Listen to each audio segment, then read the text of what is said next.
రాష్ట్రాలతో పోల్చినప్పుడు ఏ విధంగా చాలా చిన్నవి అని చూపించడానికి రెండో విషయం. మూడో విషయం ఏంటంటే ఇక్కడ దాదాపు 150 మంది విద్యార్థులు, అంధ విద్యార్థులు ఇక్కడ ఉన్నారు.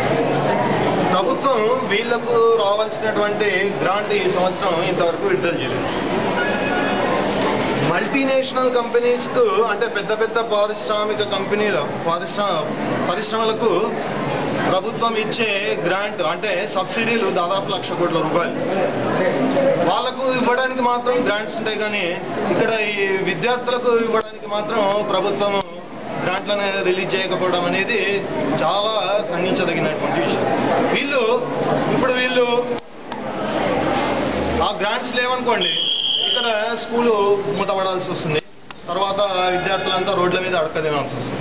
కాబట్టి మీ ద్వారా మేము ప్రభుత్వానికి తెలియజేయాల్సుకున్నటువంటి ఒకటే విషయం అంటే ఇమ్మీడియట్గా వీళ్ళకు అంటే ఈ ఒక్క పాఠశాలకే కాదు, మొత్తం ఆంధ్రప్రదేశ్లో ఉన్నటువంటి వికలాంగులకు సంబంధించినటువంటి ఏ గ్రాంట్స్ ఉన్నా కానీ వెంటనే విడుదల చేయాలని ప్రభుత్వానికి ఒక విజ్ఞప్తి చేస్తుంది.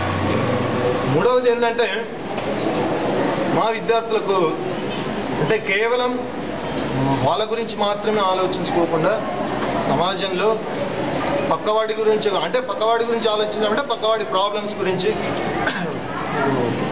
అంటే సామాజిక బాధ్యత అనేది వాళ్ళలో కలగాలి అన్నటువంటి ప్రధాన ఉద్దేశంతో ఇక్కడికి వచ్చి ఈ కార్యక్రమాన్ని నిర్వహిస్తాం.